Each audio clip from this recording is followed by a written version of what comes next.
27 women.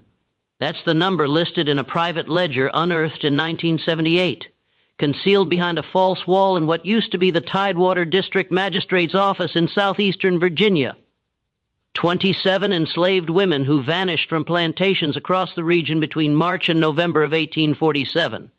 Their disappearances were recorded with an unsettling degree of order, as though the person documenting them felt compelled to leave a record, but terrified of letting it reach official hands.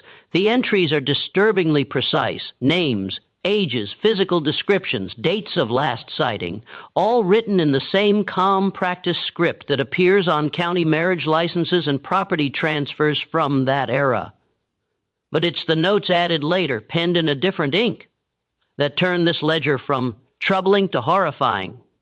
Next to each woman's name, a single word appears, always the same: found. When authorities finally connected these disappearances, what they uncovered revealed a scheme so calculated, so cold in its execution, that Virginia's planter class locked itself into a silence that lasted more than a century. And the truth of what happened along the James River in 1847 is far darker than any rumor that survived. Before we continue with this chapter of buried history, make sure you're subscribed to Vintage Truths. Hit that notification bell and drop a comment telling us what state or city you're listening from, because some of the darkest chapters in American history happened much closer to home than most people want to imagine. The discovery of that ledger wasn't accidental. It came to light during renovations when workers tearing down interior walls in the old magistrate's building found more than just the hidden compartment. They found correspondence, financial records, and a series of maps marked with symbols that initially made no sense. It would take historians 3 years to piece together what those documents really meant. And when they did, several refused to publish their findings. The ones who did face pressure from descendants of prominent Virginia families who claimed the research was sensationalist, designed to tarnish reputations built over 2 centuries.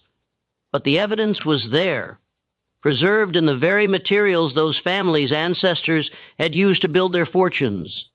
The spring of 1847 found Virginia's plantation country in quiet prosperity, masking deeper anxieties. The James River corridor from Richmond to the Chesapeake Bay represented some of the South's most valuable agricultural land. Tobacco remained king, though soil exhaustion was already becoming apparent. The great plantations stood as monuments to a way of life dependent on enslaved labor, whose numbers in Tidewater, Virginia had swelled to nearly twice the white population. This demographic reality bred constant fear. Nat Turner's rebellion just 16 years past, and 50 miles south remained fresh in memory. Every unexplained absence sent ripples of paranoia through the white community. Slave patrols rode at night, authorized to stop any black person found away from their place of enslavement. Into this atmosphere came subtle changes few noticed at first.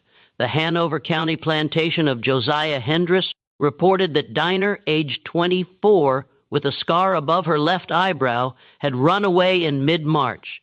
The advertisement offered $20 reward, but Dinah was never found. Neither was Sarah from the Langford plantation 3 weeks later, nor Mary from the Gaines property in May. By summer, plantation owners along 30 miles of the James were quietly discussing a problem.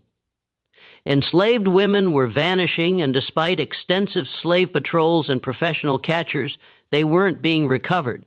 The pattern was unusual. Only women aged 18 to 35 disappeared, targeting mid-sized plantations with 50 to 150 enslaved people. Most disturbing, the women left behind children. Enslaved mothers almost never ran away from their children. The bonds of family were stronger than iron shackles. Yet here were women vanishing who had sons, daughters, some still nursing infants. The spring rains that year were particularly heavy, swelling the James River and its tributaries, flooding low-lying fields, and making the back roads nearly impossible for weeks at a time. The mud, the isolation of properties separated by swaths of dense pine forest and swampland, the chaos of planting season, all these factors created conditions where absences might not be immediately noticed. A woman sent to work in a distant tobacco field might not be missed for days. By the time someone realized she was gone, any trail would be cold. At the Grantham Plantation on a river bend, overseer Marcus Haywood noticed something troubling. 3 women from different work gangs vanished within 2 weeks in July. None had seemed discontent or received recent punishment. All 3 disappeared on foggy mornings when visibility dropped before sunrise. Haywood walked the property line searching for tracks, broken branches, any sign of direction. He found nothing, as if they dissolved into the mist rising off the river. The enslaved community maintained careful silence. Those questioned, sometimes brutally, claimed to know nothing. But among themselves, theories spread. An underground railroad conductor, slave traders stealing for the Deep South, or something darker from old stories about people who entered swamps and never returned. By August, a meeting was called at Hanover County Courthouse, limited to affected plantation owners and overseers. 23 men gathered and laid out the scope. 19 women had vanished since March. The financial loss was staggering. Each woman represented 800, the 200 plus future labor. But more than money, the situation threatened the entire control structure. If people realized they could disappear without being caught, the psychological impact could be catastrophic. They discussed increasing patrols, larger rewards, professional slave catchers from Maryland and North Carolina. Most resisted involving state militia. It meant public admission, newspaper attention, potentially sparking panic or more escape attempts. Instead, they pulled resources, hiring men whose reputation for tracking runaways was established. The tracking party arrived in early September, led by Tobias Fletcher, a man in his 42nds with pale, unblinking eyes, who'd built his career returning fugitives from as far as Pennsylvania. He'd brought 4 associates, each experienced in hunting human beings. They set up in a tavern outside Richmond, studying maps, reviewing descriptions, interviewing anyone who might have information. Fletcher's method was systematic. People left traces, needed food and shelter. Someone always knew something. What Fletcher discovered in his first week of investigation would prove more unsettling than the disappearances themselves. Fletcher's breakthrough came from an unexpected source. A free black waterman named Elijah Dobbs, who operated a small ferry crossing about 15 miles downriver from Richmond. Dobbs was careful, as all free black people had to be in Virginia, maintaining good relationships with white customers while avoiding anything that might threaten his precarious legal status. But Fletcher had a reputation for paying for information, and Dobbs had something to sell. On a humid Tuesday evening, as the last light faded and insects swarmed in clouds above the river, Dobbs told Fletcher about the boats. He'd seen them 3 times over the past 6 months, always at night, always moving downriver with the current, always manned by T.W. or 3 figures who knew how to handle watercraft with unusual skill. The boats were clinker-built, the kind used for river trade. Nothing remarkable about them, except that they passed in darkness, without lights, which was both dangerous and suspicious. Boats traveling at night usually carried lanterns to avoid collisions and snags. These vessels moved dark and quiet, visible only when the moon was bright enough to catch the gleam of water on oar blades. The last time he'd seen one, perhaps 6 weeks ago, Dobbs had been checking his ferry lines near midnight when he heard the soft splash of oars. He'd stepped into the shadows and watched. The boat had passed within 30 feet of where he stood. He couldn't make out faces in the darkness, but he'd seen something that stuck with him. The silhouettes of multiple people sitting in the boat who never moved, never spoke, just sat perfectly still as the vessel slipped downstream. Something about their stillness had been wrong. Living people, even trying to be quiet, shifted and breathed and adjusted their positions. These figures might have been statues.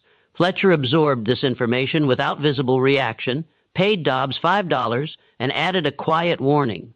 If the waterman mentioned this conversation to anyone else, Fletcher would ensure he regretted it. Free papers could be challenged, lost, declared forgeries. Dobbs understood perfectly over the next several days. Fletcher expanded his investigation along the river, talking to other watermen, fishermen, people who lived along the banks and might have seen unusual activity. Most claimed ignorance, but patterns emerged. Scattered reports of boats moving at night. A ferryman near Shirley Plantation who'd noticed the water unexpectedly rough one morning, suggesting heavy traffic during the night. A fisherman who'd found fresh footprints on a sandbar where no one should have been walking. The more Fletcher learned, the more certain he became that the river itself was the key. The James River system was extensive, with dozens of creeks and tributaries branching into the interior, many navigable by small boat. Someone using waterways could move people without leaving tracks on roads, could bypass the system of checkpoints and patrols that made overland escape so difficult. But this raised new questions.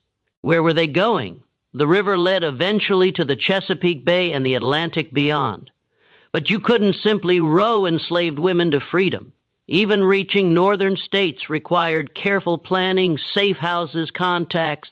The Underground Railroad existed, but its routes generally ran overland, and it certainly didn't have the capacity to move nearly 20 women in a matter of months. Fletcher decided to stake out a promising location, a bend in the river where the current slowed, and a natural channel led to a small inlet surrounded by thick forest. It was isolated enough to serve as a meeting point, yet accessible to anyone who knew the waterways. He chose a moonless night in mid-September and positioned himself on high ground overlooking the inlet, accompanied by one of his men. They settled in before dusk, prepared to wait until dawn if necessary. The night was thick with sound. Cicadas, frogs, the occasional splash of fish or muskrat. The air hung heavy and still, pressing down like a wet blanket. Hours passed. Fletcher's companion shifted restlessly, swatting mosquitoes, but Fletcher himself barely moved. He'd spent countless nights like this, watching and waiting. Patience was his greatest skill. Around 2 a.m, when fatigue was making everything seem unreal, Fletcher heard it, the soft rhythmic sound of OEs cutting water. He touched his companion's arm, and both men went motionless. A boat materialized from the darkness upstream, moving with the current. As it drew closer, Fletcher could make out 3 figures, 2 rowing, 1 in the stern. The boat turned into the inlet and grounded softly on the muddy bank. What happened next unfolded quickly. The 2 rowers, both appear to be white men, though it was difficult to be certain in the darkness, stepped out and secured the boat. They waited, silent and watchful. Perhaps 15 minutes passed. Then came the sound Fletcher had been anticipating. Movement through the forest, branches rustling, footsteps trying and failing to be quiet. A group emerged from the trees, 5 or 6 people, difficult to count in the shadows. The figures moved toward the boat with what looked like reluctance, urged forward by someone behind them carrying what might have been a long pole or stick. Fletcher had seen enough. He stood, called out for them to stop in the name of the law, and started down the slope toward the inlet. His companion followed, both men moving fast. The people at the boat scattered in different directions, all except the 2 who'd been rowing, and one other figure who stood frozen for a moment before turning and running into the forest. Fletcher's companion took chase while Fletcher himself made for the boat, determined to prevent it from being pushed back into the current. He nearly reached it before one of the rowers came at him with an oar, swinging it like a club.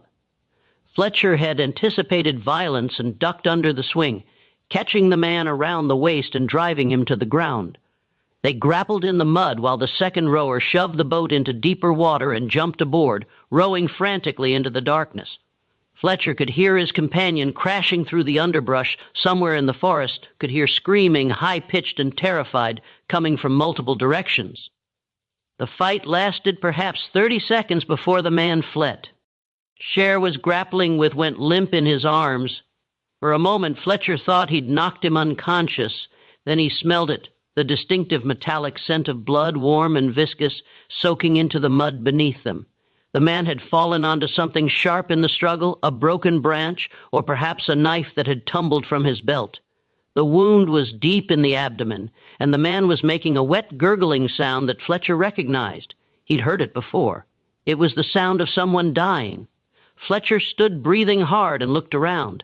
The boat was gone, disappeared into the darkness downstream. His companion was still somewhere in the forest, and lying in the mud, clutching the mortal wound in his belly, was a white man who would be dead within minutes. Fletcher knelt beside him, trying to make out his features in the darkness. The man's eyes were open, staring up at nothing, his breath coming in ragged gasps. "Who are you?" Fletcher demanded. "Who's running this operation?" The dying man's lips moved, but no sound came out except that awful wet gurgling. Blood bubbled at the corner of his mouth. His eyes fixed on Fletcher's face with something that might have been recognition, or might have been the blank stare of approaching death. Then his body went still. Fletcher's companion emerged from the trees minutes later, alone and empty-handed. He'd chased someone for perhaps a quarter-mile before losing them in the dense undergrowth. The other people, the ones who'd been herded toward the boat, had scattered completely. The forest had swallowed them all. They searched the immediate area by moonlight and found signs of recent activity. Trampled vegetation, scraps of cloth caught on branches, the imprint of many feet in the soft earth near the bank.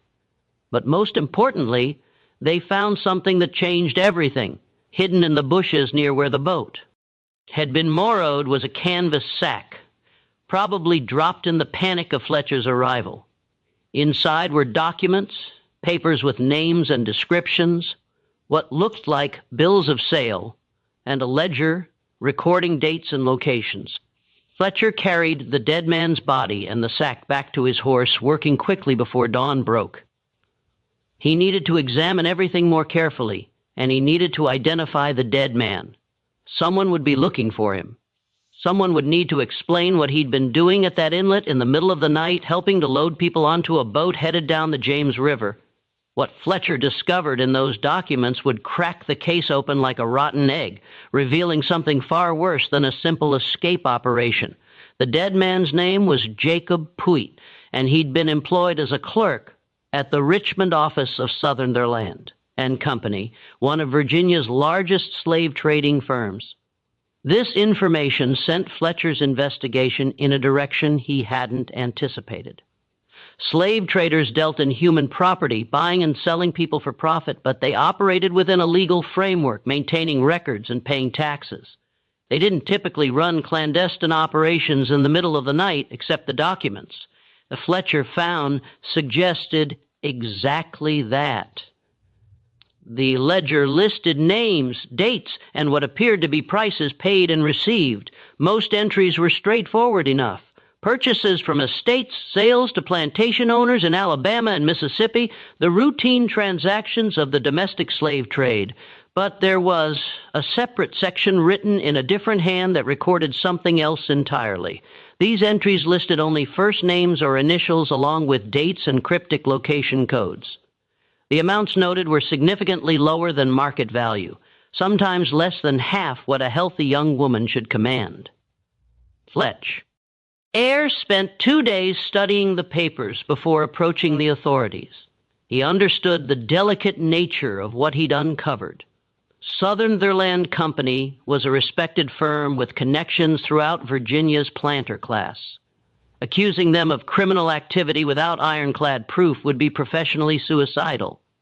But the evidence was compelling, and Pui's death at the scene of an obvious smuggling operation gave Fletcher legal standing to push further.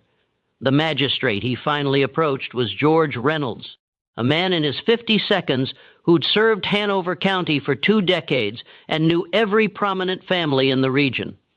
Reynolds examined Fletcher's evidence with an expression that grew progressively darker.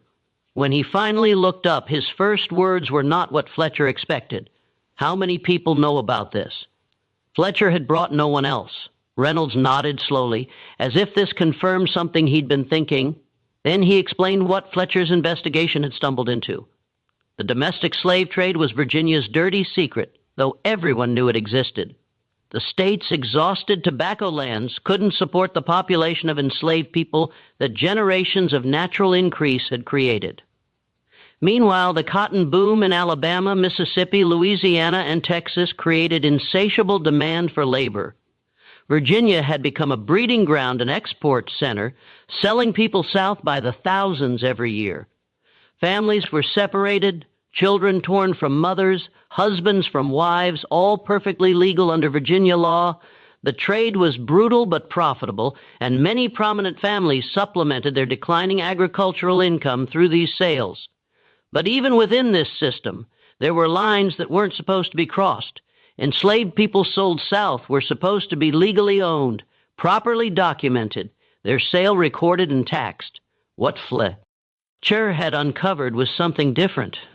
A network that was taking enslaved women without documentation, moving them downriver, and presumably selling them in markets where no one would ask questions about their origin. This wasn't just illegal, it was theft from other slaveholders, a violation of the property rights that formed the foundation of the entire system. Reynolds' concern wasn't humanitarian. He didn't care about the women being taken except as items of stolen property. What worried him was the threat to social stability. If plantation owners couldn't trust that their human property was secure, if there was an organized network stealing enslaved people for profit, it undermined everyone's investment. Worse, if this became public knowledge, it could create exactly the kind of scandal that abolitionists in the North loved to publicize, making Virginia look like a lawless territory where even slaveholders weren't safe from theft.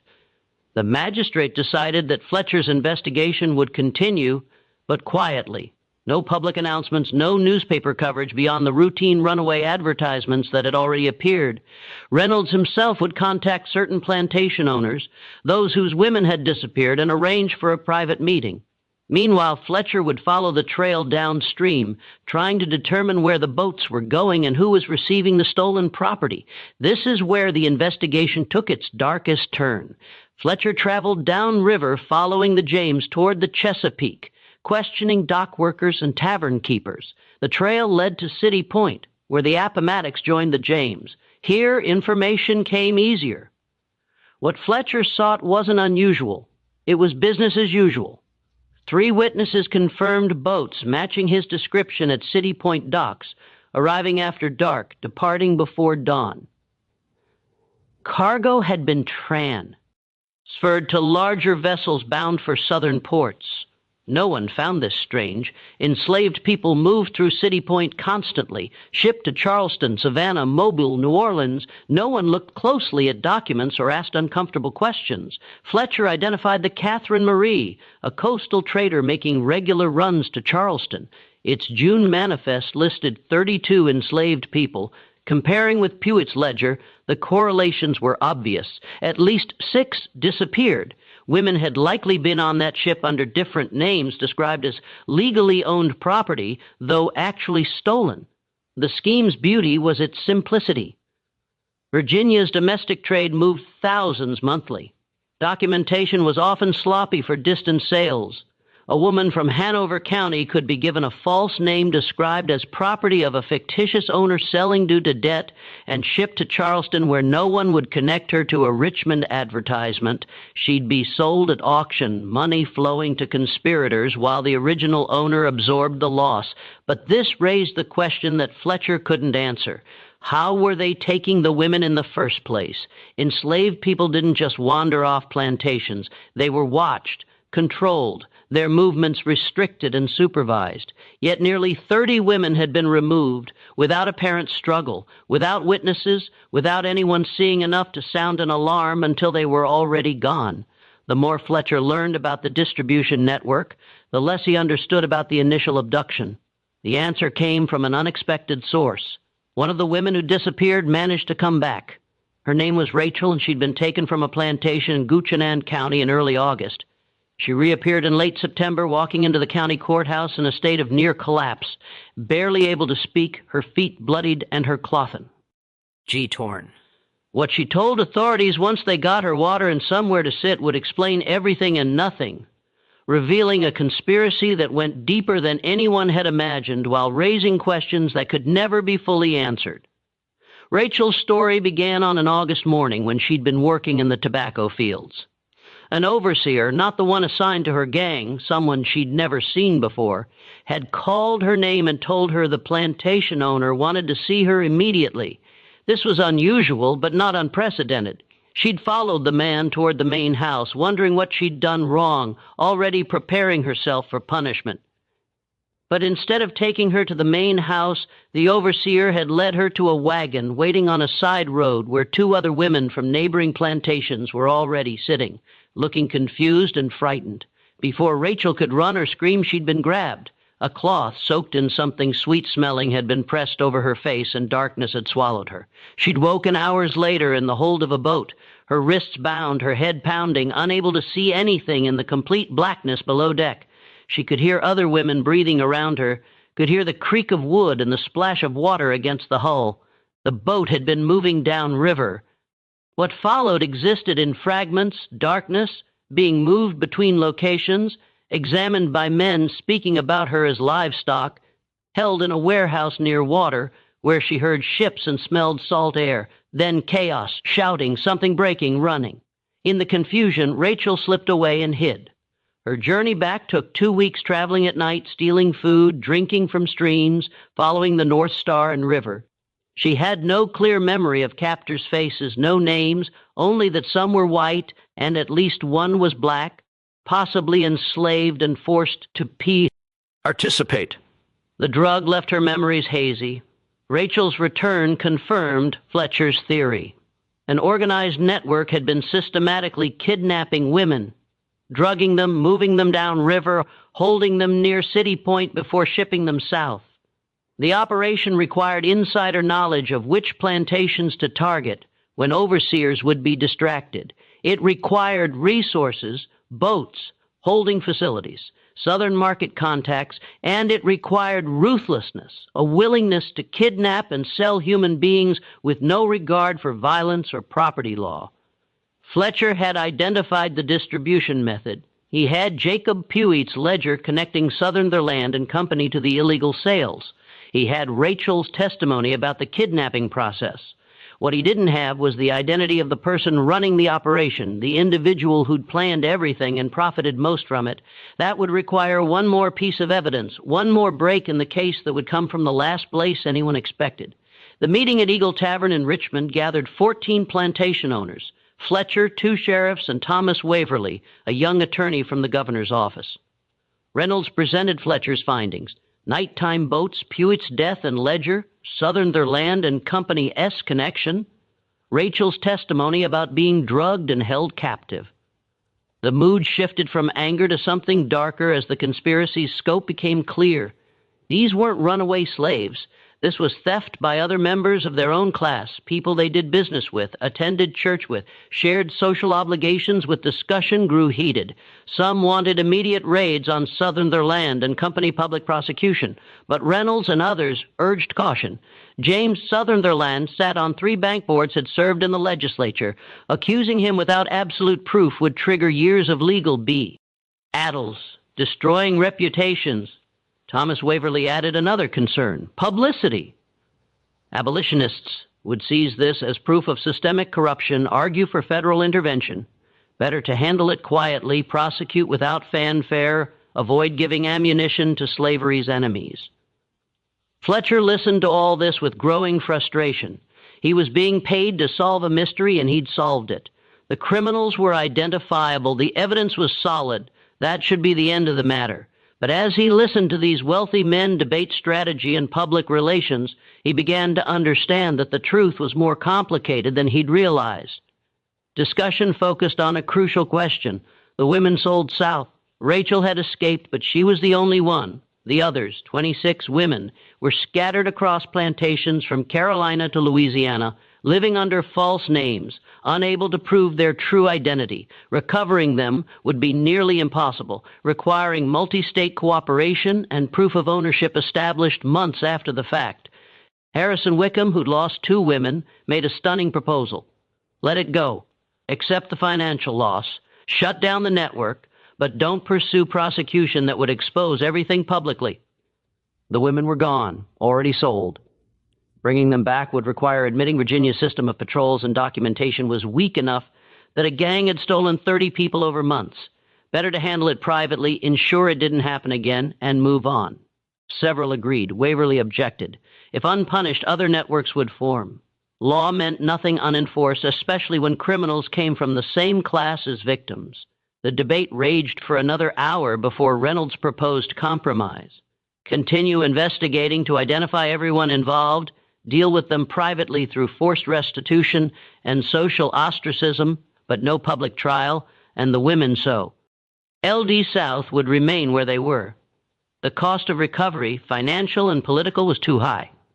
Fletcher found this distasteful but understood its logic. The system cared about property rights, not human welfare. If plantation owners accepted the loss to avoid embarrassment, that was their choice. He would complete his investigation, identify remaining conspirators, collect payment, and move on. But what he discovered next made that resolution impossible. Following the money in Puitt's ledger led Fletcher to Samuel Ridgway, a Bank of Virginia clerk processing transfers from Sutherland and Company to individuals whose names appeared on no official business records. When confronted, Ridgway collapsed, confessing everything in a tearful breakdown. Ridgway explained the operation. James Sutherland had conceived the plan. Recognizing Virginia's slave trading business faced increasing criticism and uncertain prospects, he decided to maximize profits while the system still existed, even if that meant stepping outside legal boundaries. Sutherland recruited employees, including Puitt, for kidnapping and transportation, targeting plantations where security was lax, overseers drunk or incompetent, where large numbers of enslaved people made absences less noticeable. The drugging technique came from Dr. Marcus Etterbrook, who provided compounds to render someone unconscious without killing them. The holding facility was a City Point warehouse owned by a shipping company. Sutherland had stakes in forged paperwork was created by lawyer Philip Ardmore, who specialized in estate sales and had access to needed seals and signatures. Everyone involved received handsome payment shares of profits, far exceeding legal work. The operation had run nearly 8 months before Fletcher caught Puitt. In that time, they'd stolen and sold 27 women, generating approximately $22,000, a staggering sum split among conspirators. But here's what made Fletcher's blood run cold. Ridgway claimed that Sutherland had planned to expand the operation, targeting enslaved men as well, and potentially extending into other states. The success of the initial phase had convinced him that the risk was manageable, that authorities were too incompetent or too concerned with avoiding scandal to seriously investigate. He'd been proven partially right. The investigation had taken months to make progress, and even now the plantation owners were more concerned with avoiding publicity than pursuing justice. Fletcher took Ridgway's confession directly to Magistrate Reynolds, expecting that this new evidence would force action. Surely, with a complete confession naming all the conspirators, prosecution would be unavoidable. But Reynolds's reaction was not what Fletcher anticipated. The magistrate read the confession slowly, his face betraying nothing. When he finished, he set the papers down and looked at Fletcher with something that might have been pity. "You've done excellent work," Reynolds said, "truly exceptional. But I'm afraid the matter is now out of our hands." What Reynolds explained next revealed a layer of corruption that Fletcher hadn't even suspected. James Sutherland had connections that extended far beyond business relationships. His brother-in-law sat on the Virginia Supreme Court. His first cousin was a ranking member of the state legislature. His business partners included 2 of the men who'd attended the meeting at the Eagle Tavern, plantation owners who'd publicly expressed outrage while privately sharing in the profits of the kidnapping operation. The investigation had uncovered a conspiracy that implicated some of the most powerful people in Virginia. Prosecuting them publicly would require confronting families that had control. The state's economy and politics for generations. It would mean exposing a network of corruption that went far beyond one slave trading company, revealing how thoroughly the pursuit of profit had corrupted institutions that were supposed to uphold law and order. The political fallout would be enormous. Reynolds informed Fletcher that his services were no longer required. The investigation was being closed. Fletcher would receive payment for his work, plus a generous bonus for his discretion, but any records he'd collected should be turned over to the magistrate's office immediately. The confession Samuel Ridgway had provided would disappear into a locked cabinet, along with Jacob Puig's ledger and all other evidence Fletcher had gathered. Fletcher protested, argued, threatened to go public himself with what he'd learned, but Reynolds was ready for this response. Going public would accomplish nothing, the magistrate explained patiently. Fletcher had no documents. Reynolds would see to that. He had no credible witnesses. Ridgway would recant his confession. Rachel's testimony would be dismissed as unreliable, and everyone else involved would deny everything. A professional slave catcher accusing prominent citizens of conspiracy would be seen as a man trying to shake them down for money.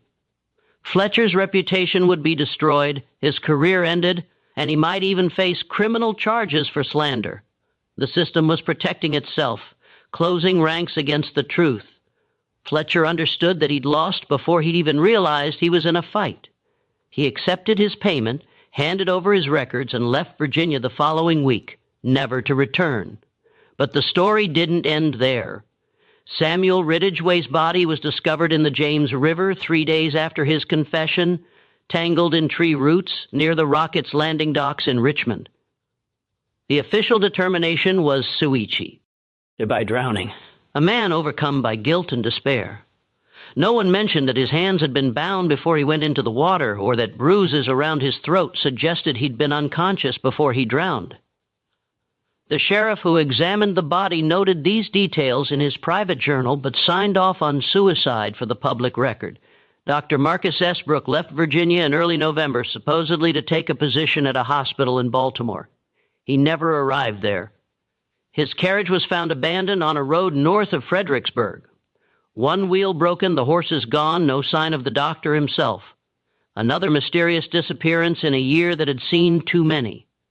The authorities conducted a brief search, but concluded that Estabrook had probably been robbed and killed by highwaymen. His body hidden somewhere in the dense forest along the road. The case was never solved. Philip Ardmore, the lawyer who'd forged the documents, developed a sudden interest in moving west. He sold his practice in Richmond and departed for Tennessee, where he supposedly planned to start fresh. According to records, he did establish a new practice in Memphis, but he died less than a year later from what was described as a fever. He was 38 years old and had been in good health. The pattern was obvious to anyone paying attention. Everyone who'd participated in the conspiracy at an operational level was either dead or driven out of Virginia within months of Fletcher's investigation being shut down. The people who'd actually done the work of kidnapping, drugging, transporting, and documenting the stolen women were being systematically eliminated, ensuring their silence permanently. Only the highest level of the conspiracy, James Sutherland and his partners among the plantation elite, remained untouched. The enslaved community in Tidewater, Virginia, meanwhile, noticed that the disappearances stopped. No more women vanished from tobacco fields or quarters in the night. The boats moving silently down the James River were no longer seen by watermen working late hours. Whatever had been happening was over, shut down as suddenly as it had begun. But the knowledge of what had occurred spread through whispered conversations, becoming part of the oral history that enslaved people passed down to their children. Be careful. Trust no one, because even those who claim to own you legally might find ways to make you disappear entirely. Rachel, the woman who'd escaped and testified, found herself in an impossible position. Her owner, upon her return, had been pleased to recover his property, but deeply unhappy about her involvement in the investigation. Her testimony had embarrassed him, forced him to acknowledge publicly that his plantation security was inadequate. Within a month of Fletcher's departure from Virginia, Rachel was sold south legally, this time with proper documentation, to a cotton plantation in Alabama. The official reason was that she'd become difficult and unreliable, unsuitable for work in Virginia. The real reason was that she knew too much, and her presence served as an uncomfortable reminder of a scandal everyone wanted to forget. The only person from the investigation who remained in Virginia and attempted to pursue the matter further was Thomas Waverly. The young attorney who'd represented the governor's office, Waverly had been appalled by how the case was handled, by the blatant corruption and the willingness of authorities. to protect criminals because of their social status.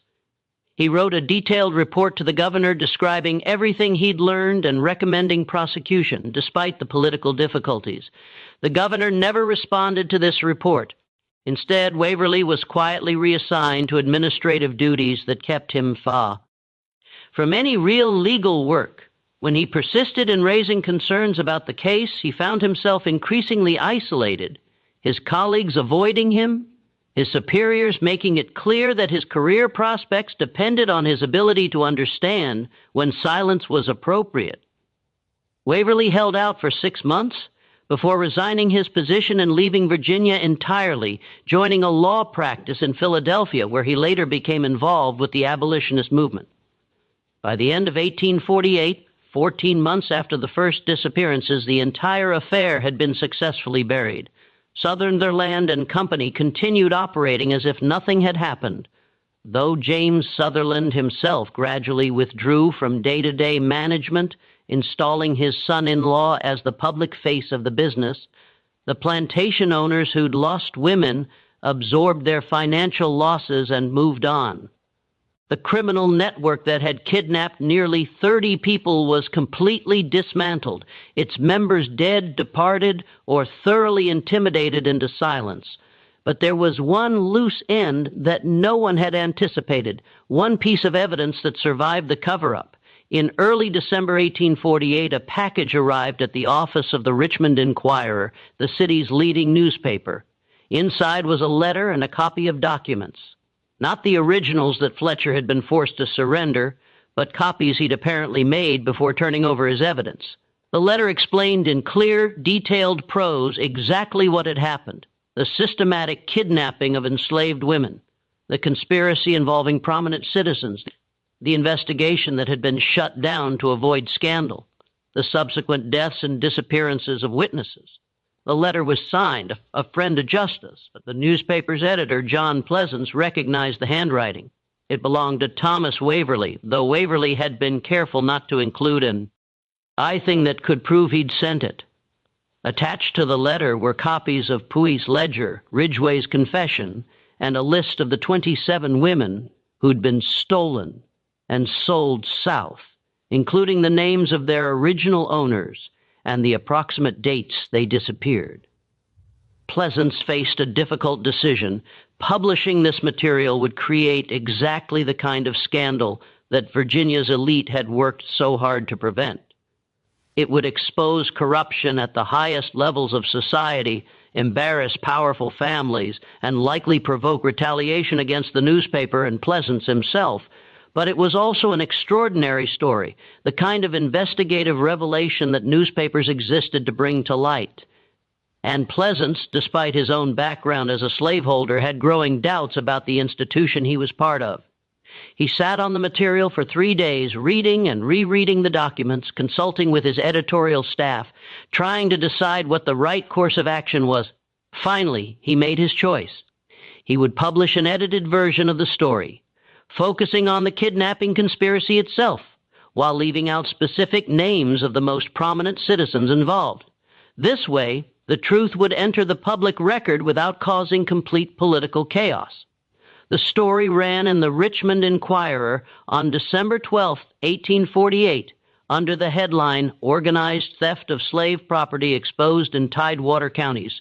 It described in general terms how a criminal network had systematically stolen enslaved women and sold them south, how the conspiracy had involved people within the slave trading industry, and how authorities had failed to properly prosecute the crimes.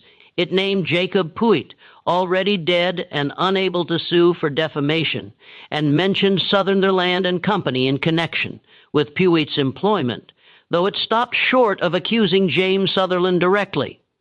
The reaction was immediate and intense. Other Virginia newspapers picked up the story, some running their own investigations, others dismissing it as sensationalist nonsense.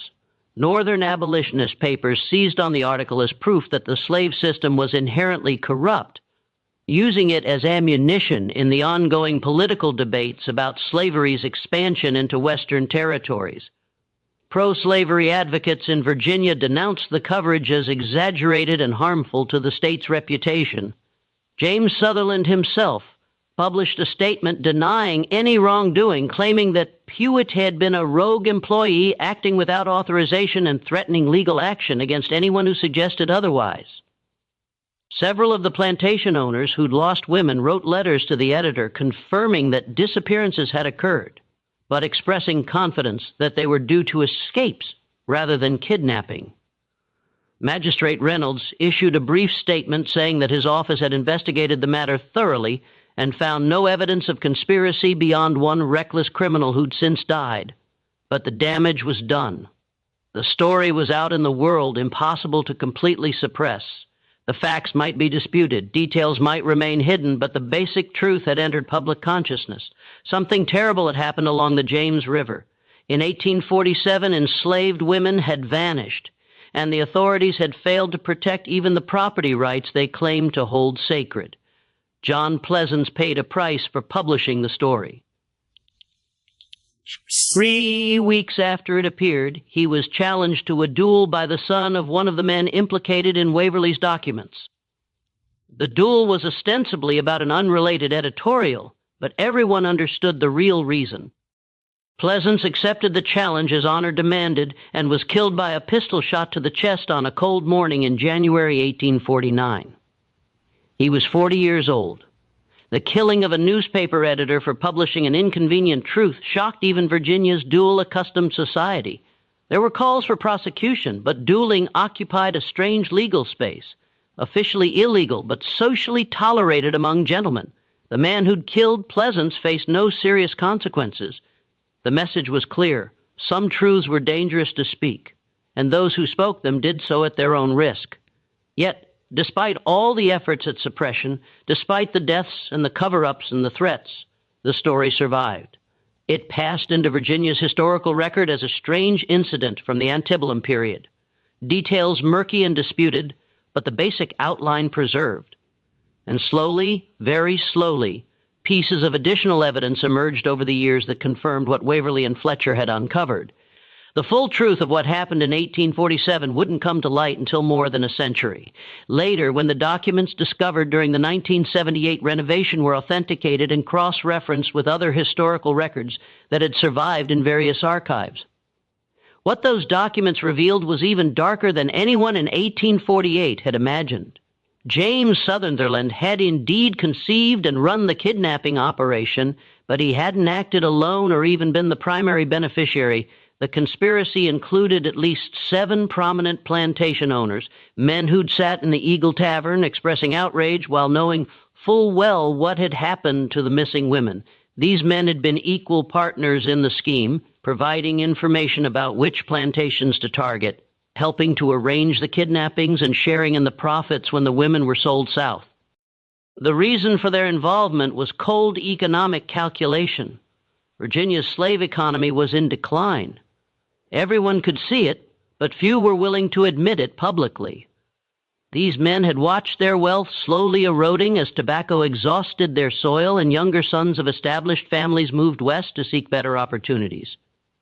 The kidnapping operation offered a way to extract additional profit from the enslaved people they controlled, converting them into cash that could be invested in more promising ventures like railroads and manufacturing. But the financial records that survived revealed something even more disturbing about the operation's scope. The 27 women documented in the magistrate's ledger weren't the only victims. They were just the ones whose disappearances had been officially noticed and recorded. Cross-referencing plantation records, sale documents from southern markets, and testimony that had been collected but suppressed suggested that the operation might have taken as many as 40 or 50 women over a longer period than anyone had realized. Some of the disappearances went back to late 1846, predating the March 1847 start of the pattern that Fletcher had investigated. The women had been specifically targeted for their youth and perceived fertility, traits that commanded premium prices in the Deep South's expanding cotton economy. They'd been torn from their families, drugged and transported like cargo, sold under false names to buyers who'd been told nothing about their true origin. Some of those women likely lived out their entire lives, never knowing which Virginia county they'd originally been stolen from, unable to get word back to the children and husbands and parents they'd been forced to leave behind. The holding facility at City Point had been more than just a warehouse. Documents described it as a compound with separate rooms where captives could be kept isolated, a space where they could be prepared for sale, which likely meant being forced to learn false histories, threatened into silence about their kidnapping, possibly subjected to violence to make them compliant. The facility operated for at least 10 months before being shut down in the wake of Fletcher's investigation. After that, it was cleaned out and converted to storing legitimate cargo. Any evidence of its previous use carefully destroyed. Dr. Estabrook's role in developing the drugging technique turned out to be even more sinister than originally understood. He'd been experimenting with compounds based on opium and other substances, trying to find mixtures that would render people unconscious without killing them, that would leave them confused and disoriented to prevent effective resistance. Several of the women who'd been kidnapped, based on testimony collected decades later from former enslaved people who'd known them, reportedly suffered lasting effects from the drugs, including memory problems and physical ailments that persisted for years. The deaths of the conspirators who'd been at the operational level, Ridgway, Esbrook, possibly others whose fates were never officially recorded, hadn't been coincidental. The plantation owners, who'd partnered with Sutherland, had systematically eliminated anyone who could testify against them, ensuring that if the conspiracy was ever investigated, all the blame would fall on dead men who couldn't defend themselves. Puig's death at the inlet had been accidental, but it showed the conspirators how vulnerable they were to testimony from subordinates. They'd responded by removing that vulnerability entirely.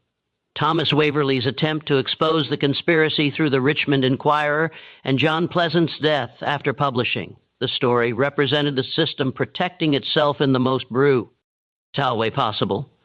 Men had been murdered to preserve the reputation of Virginia's elite, to prevent a scandal that might have forced society to confront the corruption at the heart of its economic system.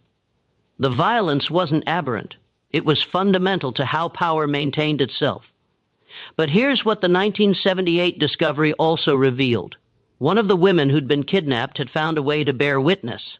Her name was Louisa, taken from a plantation in New Kent County in July 1847 and sold at a market in Charleston that fall. She'd been purchased by a rice planter named Edward Gresham, whose property was located on one of the Sea Islands near Beaufort, South Carolina. Gresham was by most accounts a brutal owner, working people to death in rice fields where malaria and other diseases killed regularly. But his brutality created opportunities during the chaos of the Civil War when Union forces captured the Sea Islands in late 1861. Gresham fled, and his enslaved workers liberated themselves. Louisa was still alive then, though she was probably in her late 30s or early 40s and worn down by years of hard labor. She could have simply enjoyed her freedom and tried to rebuild a life. Instead, she sought out the Union officers who were documenting the property they'd seized, and she told them her story. She described being taken from Virginia, the drugging, the boat trip down the James River, the holding facility at City Point, the sale in Charleston. She provided names and details that she'd held on to for 14 years, waiting for an opportunity to tell someone who might care. The Union officer who recorded her testimony was a captain named William Thorpe from Massachusetts, serving with the occupation forces. He wrote down everything Louisa told him, recognizing it as evidence of the slave system's inherent corruption. Thorpe's report was filed with dozens of other witness statements formerly enslaved people describing the abuses they'd suffered.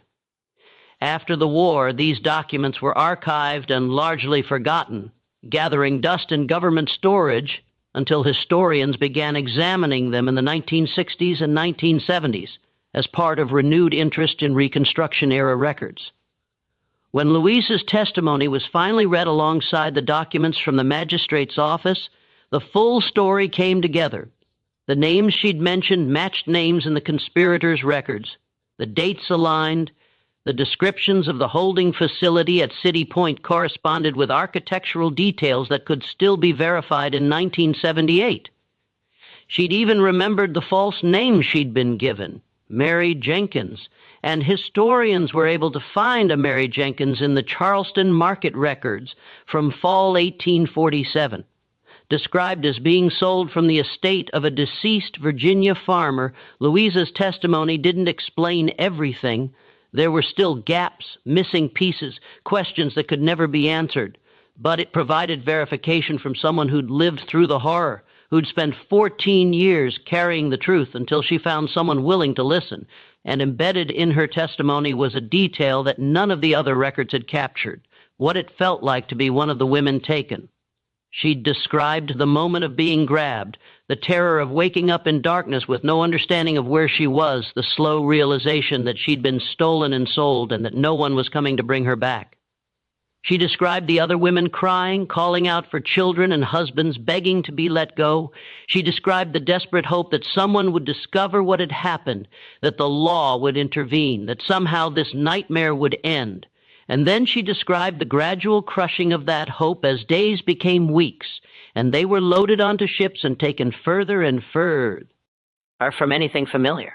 That was the truth of what happened along the James River in 1847, not just a criminal conspiracy or a property theft, but a sustained act of terror inflicted on women who had no power to resist, no voice to protest, no protection from a system that viewed them as assets rather than human beings. A conspiracy was possible because the entire structure of slavery created conditions where such crimes could occur and be covered up with minimal effort. The real crime wasn't just what Sutherland and his partners did. It was the system that made their actions feasible and that prioritized protecting powerful men over seeking justice for the powerless. The documents discovered in 1978 created a brief scholarly controversy. Historians debated how widely the findings should be published, whether it was appropriate to name the descendants of the men who'd been implicated, how much weight to give testimony collected more than a century after the events it described. Some argued that the historical record should be as complete and honest as possible, that understanding past crimes was necessary to prevent their repetition. Others worried about unfairly tarnishing family reputations based on the actions of ancestors who'd lived in a different moral context. In the end, the academic papers that were published tended to focus on the operational details of the kidnapping conspiracy while being circumspect about naming names. The plantation owners who'd partnered with Sutherland were generally identified only by initials or described vaguely as prominent Tidewater families. James Sutherland's role was documented but contextualized within the broader economics of Virginia's declining slave economy. The tone was analytical rather than accusatory, focusing on systemic factors that enabled such conspiracies rather than individual moral culpability. Local Virginia historians were less comfortable with the findings. Several published rebuttals questioning the authenticity of the documents, suggesting that the ledger could have been forged, that Louisa's testimony might have been confused or embellished. One Historical Society member wrote an impassioned defense of the Sutherland family, noting their contributions to Richmond's development and characterizing the conspiracy allegations as unfair demonization of ancestors who couldn't defend themselves. But for people who'd grown up hearing whispered stories from grandparents and great-grandparents, people whose families had been enslaved in Tidewater, Virginia during the antebellum period, the 1978 discovery wasn't shocking. It was confirming the oral traditions passed down through generations had preserved knowledge of women who disappeared, of boats moving on the river at night, of the terror that had pervaded enslaved communities during that year when anyone could vanish without warning. The official historical record was finally catching up to what they'd known all along. The debate about how to remember and discuss these events continues. The 27 or more women who were kidnapped and sold south, mostly remain names in a ledger. People whose individual stories and voices were lost when they were stolen from their communities. Louisa's testimony provides a glimpse of what they experienced, but she was just one person, and her memory, recorded 14 years after the fact, under the traumatic circumstances of a war zone, can only tell us so much. What we know for certain is that a conspiracy existed, that it operated for at least a year and possibly longer, that it involved some of the most respected citizens in Virginia, and that it was covered up through a combination of violence, intimidation, and the systemic corruption of legal institutions. We know that, WAM. Men were terrorized, families were destroyed, and the men responsible faced no meaningful consequences. We know that when the truth tried to emerge, people died to suppress it. The holding facility at City Point was demolished in the 1890s to make room for expanded railroad operations. The Sutherland and Company offices in Richmond were destroyed by fire during the Civil War's final days, when retreating Confederate forces burned much of the city's downtown. The plantations where the women were taken from have mostly been broken up or converted to other uses. Their histories sanitized into stories of architectural significance and agricultural innovation that carefully avoid discussing the human beings who were enslaved there. But the James River still flows, carrying water from the Virginia mountains down to the Chesapeake Bay, past cities and towns that have grown and changed.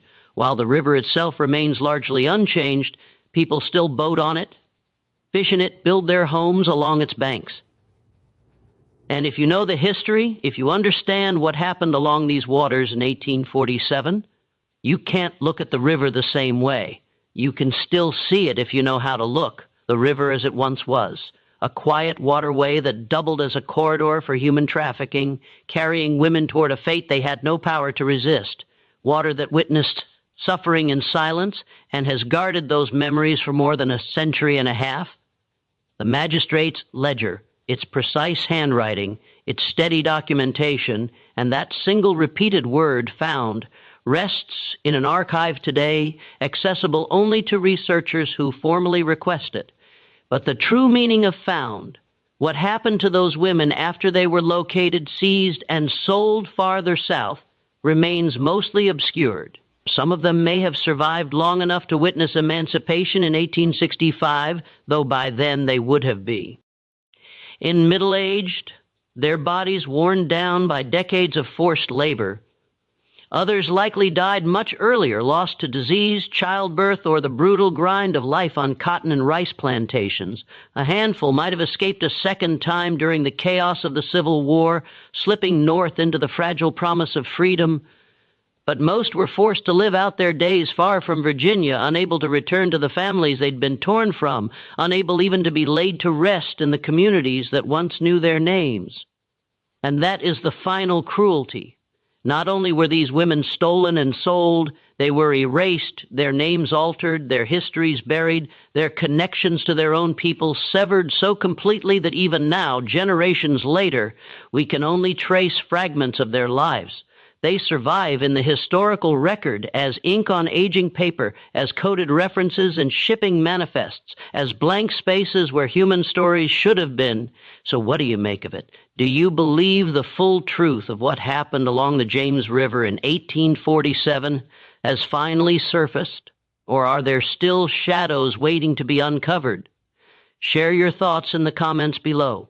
And if this glimpse into buried history spoke to you, subscribe to Vintage Truths.